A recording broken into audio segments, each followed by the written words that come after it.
की तरफ बढ़ते हैं। आपने बताया कि 3 चीज़ें सबसे ज़्यादा इंपॉर्टेंट है, एक तो इनोवेशन, एक एग्जीक्यूशन और एक एजुकेशन। एजुकेशन पे आपने इतना ज़्यादा एम्फेसिस किया कि एजुकेशन में क्या क्या इंप्रूवमेंट होनी चाहिए और सरकार बननी चाहिए। मैं थोड़ा सा ग्राउंड लेवल पे जानना चाहता हूँ कि क्या क्या इंप्रूवमेंट्स होनी चाहिए, क्योंकि एक चीज़ में तो हम चलो चाइना से अभी आगे हैं पॉपुलेशन के मामले में, लेकिन हम एक हिसाब से खुश हो जाते हैं अगर हमारे आसपास के कंट्री के साथ खुद को कंपेयर करें। जैसे हम पाकिस्तान से खुद को कंपेयर करेंगे तो कॉलर यार टाइट करेंगे बांग्लादेश से। यार देखो, ये कंपैरिजन भी गलत है। देखो फॉर एग्जांपल, हमारे पास ना सबसे बढ़िया बहाना होता है, बहुत लोगों ने बोला हमारा पॉपुलेशन पे तो इतना ज़्यादा है। जैसे क्लीनलीनेस की बात करूँ तो पॉपुलेशन आएगा। साउथ अफ्रीका में एक जगह है, लोग ये तो गूगल करो, मैं गूगल इसलिए बोलता हूँ ताकि लोग सर्च करें, अपना दिमाग बढ़ाएं भाई करेक्ट। सारा।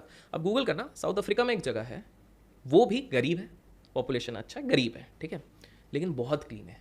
हर संडे 9 से 11 बजे सारे लोग मिलके क्लीनलीनेस ड्राइव करते हैं, हर संडे। ओह। कोई कचरा वचरा नहीं होना चाहिए। तो सोचो, वो लोग भी कर रहे हैं ना। तो ये हमारे एक्सक्यूजेज हैं। बट अब एजुकेशन की आपने बात छेड़ी है तो मैं बता दूं क्या हो गया कि जब हमारा इंडिपेंडेंस हुआ तो उस समय पे जब हमारे नेताजी थे तो उन्होंने बोला कि भाई इंडिया को हम बनाएंगे सबसे बढ़िया in terms of technology. Technology की बात चल रही थी तो IIT खड़गपुर का निर्माण किया गया, उसको नेशनल इंपॉर्टेंस दिया गया, बहुत बढ़िया है। तो भाई हम रिनाउंड साइंटिस्ट बनाएंगे, लेकिन बेस लेवल एजुकेशन रह गया हमारा। देखिए, ये फिरंगी लोग ना पहले से, US वाले थोड़ा ऐसे ही थे।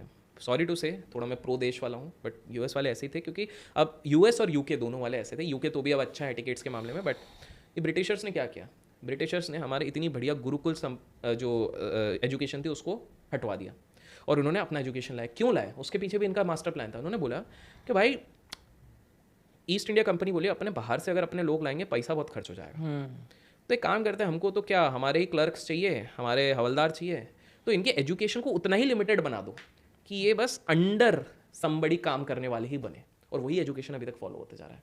इसलिए हम लोग जॉब क्रिएटर्स नहीं, जॉब सीकर्स बना रहे हैं। आज यहाँ पर अगर एक 22 साल का लड़का एक बहुत ही माइंड ब्लोइंग आइडिया के साथ किसी बड़े इंडस्ट्रियलिस्ट के पास जाता है जिसकी उम्र 65 साल है और वो बोलता है कि भाई मैं ऐसे करके दुनिया बदल दूंगा, बोलता है भाई तू पागल है क्या, जा तू पहले पढ़ाई कंप्लीट कर ले। यही बंदा अगर सिंगापुर और दुबई जाता है, बोलेगा भाई यार तो पागल है, अब कुछ बवाल कर सकता है, चल तेरे को पहले 8 करोड़ दिए उसके बाद आके का देखते हैं। ये डिफरेंस आ रहा है। तो सबसे पहली चीज़ है, हर लेवल पे हमको एनकरेजमेंट वो करना पड़ेगा। हमको इनोवेटिव आइडियाज़, आपको पता है समीर भाटिया ही नाम है जी, हॉटमेल के मालिक समीर भाटिया ने, अब आप सोचो, हॉटमेल बनाया था, बाहर चले गए, आजकल काफ़ी एक्टिव है सोशल मीडिया में। उन्होंने एक ऐसा ऐप बनाया था which was equal to WhatsApp even before WhatsApp existed. लेकिन TRAI जो टेलीकॉम रेगुलेटरी, उन्होंने बोला कि भाई इसमें डेटा ब्रीच और ये होगा, तो फिर वो बंद करवा दिया गया था। तो आप सबसे पहले एजुकेशन में अगर मैं बात करूं तो सबसे पहले तो basic civic sense, basic awareness, basic etiquettes सिखाना पड़ेगा लोगों को। That is number 1। दूसरी चीज़ है प्राइमरी एजुकेशन और टिल द क्लास 5th और 6th सबसे ज़्यादा इंपॉर्टेंट है। यहाँ पे कोर बनेगा। आपने बच्चे को 6-7 तक संभाल लिया ना, वो बच्चा खुद इतना दिमाग बना लेगा, वो अपने रास्ते खुद निकाल लेगा। तीसरा, हमको भेड़ चाल बंद करनी पड़ेगी।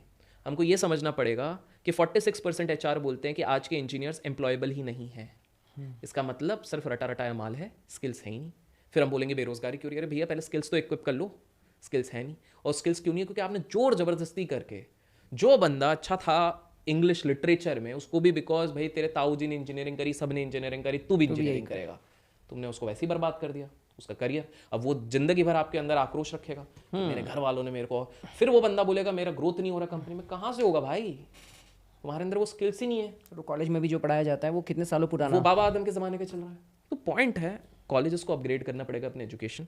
दूसरा, हमारे प्राइमरी एजुकेशन पे ध्यान देना पड़ेगा। तीसरा, पेरेंट्स की बहुत बड़ी रिस्पॉन्सिबिलिटी है।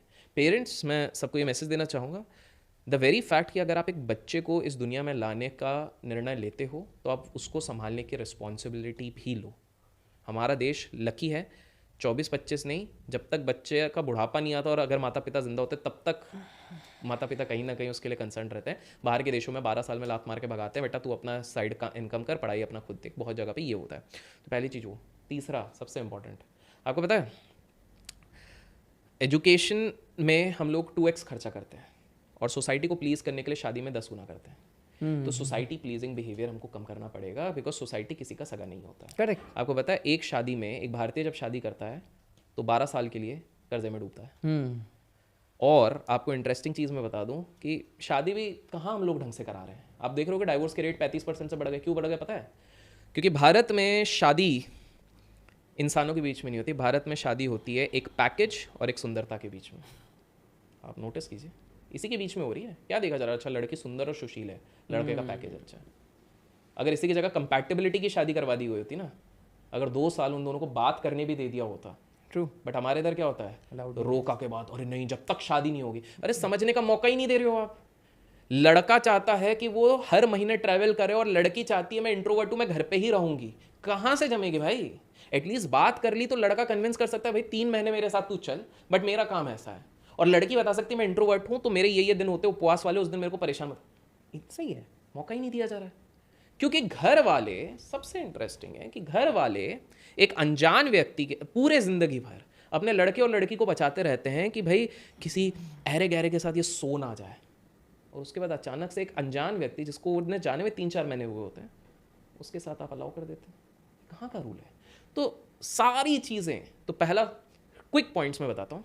एजुकेशन अगर इंटरनली, चलो सोसाइटी में जो भी चल रहा है, पॉलिसी मेकर्स जो भी चल रहा है, बच्चों को आप लोगों को जितना एक्स्ट्रा को करिकुलर हो वो सिखाइए, इससे उसका मल्टी डायमेंशन तेज होता है। अगर आप इंडियन स्कूल ऑफ बिजनेस जाते हैं, वो हार्वर्ड की एक फिलॉसफी फॉलो करते हैं जिसको कहते हैं bee hive system. Bee hive system में क्या होता है कि ग्रुप्स बन जाते हैं स्टार्टिंग में। एक इंजीनियर होता है, एक आर्ट्स का बैकग्राउंड, एक पुलिस वाला होता है, एक IAS वाला होता है। क्योंकि इंजीनियर एक इंजीनियरिंग के दिमाग से सोचता है, लेकिन अब 10 लोगों का दिमाग है तो मल्टी डायरेक्शनल। तो पहली चीज़ है बच्चे को एक्स्ट्रा करिकुलर जितनी भी दुनिया हो सके उसको देखने दीजिए।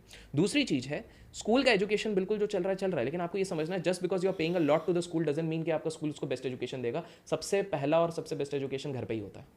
तो माता पिता किसी एक को तो ध्यान देना ही पड़ेगा। अगर नहीं दे रहे हो तो प्लीज बच्चा मत करो, सिंपल सी बात है। उसमें भी कोई प्रॉब्लम नहीं, it's an individual choice. True, पहली चीज। तीसरी चीज आपको समझनी पड़ेगी, आज के टाइम पे भारत में अगर आप एक बच्चा करते हो तो उसके पीछे आपका 3 करोड़ का टोटल खर्चा होने वाला है लाइफ टाइम में। क्या आपको लगता है, अब इसको सुन के लोग डर गए, अरे फिर तो बच्चा नहीं, महीने का 1.5 लाख रुपए अगर आप बना देते हो और धीरे धीरे कंपाउंड करते हो तो हो जाएगा। बट पॉइंट है आपके पास महीने का 20,000 रुपए आ रहा है और आप 2 बच्चे कर रहे हो और उसके बाद आप मुंबई में रह रहे हो, तो कहाँ से कैसे होगा? तो फिर आप डिप्रेशन में, ये चीज़ है। तो पहले वो वाली प्लानिंग करो। दूसरी, सिविक सेंस सिखाओ। फ्लाइट में आप बैठे हो, उसके बाद जोर से अपना मोबाइल विदाउट हेडफोन अगर आप चला रहे हो, ये is not a civic sense. आप बाहर रास्ते में जा रहे हो, पान तंबाकू ये पर्सनल चॉइस है, आप उसके बाद दीवारों पे थूक रहे हो, दिस इज़ नॉट राइट। तो सिविक सेंस, क्योंकि इंडिया का उसके कारण इमेज कम होता है। हमारे देश को हमको ऊपर ले जाना है तो हमको हर एंगल से ऊपर लेके जाना है, ना कि जब कोई एक विदेशी मंत्री आएगा अचानक से सारे गरीबों को हटा दिया जाता है उस रास्ते से, अचानक से अच्छी अच्छी दीवारें बनाई जाती है, पेंट कर दी जाती है, गायों को हटा दिया जाता है, कुत्तों को हटा। अरे भैया क्या है, टेम्पररी क्यों दिखावा क्यों कर रहे हो? करेक्ट, रियलिटी में आपको ये चीज़ करनी चाहिए, ये चीज़ है। और एक चीज़ फाइनली, कि जितना हो सके ना स्पिरिचुअल बनो। स्पिरिचुअल के लिए हम और आप एक सीरीज़ चलाते ही हैं, क्योंकि मेरे को लगता है क्रक्स सबका एट द एंड स्पिरिचुअल है। स्पिरिचुअल का मतलब ये नहीं है कि बिल्कुल ध्यान और ये करो, और स्पिरिचुअल से फाइनल एक कोट है कि प्रैक्टिकल भी बनो, स्पिरिचुअल और प्रैक्टिकल बनो। स्पिरिचुअल का मतलब ये नहीं होता ब्लाइंड बाबा फॉलोइंग में चले जाओ, बिकॉज हमारे बाबा सीरीज़ में लोगों को अगर प्यार आया तो हम उस पर ज़रूर बात करेंगे। लेकिन आप सोचो, एक बाबा हैं वो बोलते हैं कि अगर बिल गेट्स मेरे पास आया और $100 बिलियन दे दिया तो क्या होगा पता है? तो उससे ये होगा कि अगला जन्म बिल गेट्स का जहाँ पर भी होगा, हम 25% काट के उसको ढूंढ के उसको बाकी पैसा दे देंगे। और अगर वो हमको 50% काटने देता है तो हम एक स्पिरिचुअल GPS लगा देंगे, हम उसको खुद ट्रैक कर लेंगे कि वो अंडमान में पैदा हुआ, इंडिया में पैदा हुआ, साउथ अफ्रीका, हम खुद जाके उसको पैसा दे देंगे। दुर्भाग्यवश बात यह है कि इस बाबा के वेबसाइट पे 13 लाख लोग रजिस्टर कर चुके हैं। Oh my God. और ये इधर से उधर भागता रहता है, लोग गेस करेंगे ना, इधर से उधर भागता रहता है। कभी बोलता है मैं एलियन के वंशज हूँ, कभी बोलता है मैं शिव हूँ, कभी बोलता हूँ E = MC², कुछ भी बोलता रहता है। वैसे तो हिंट दे दिया है।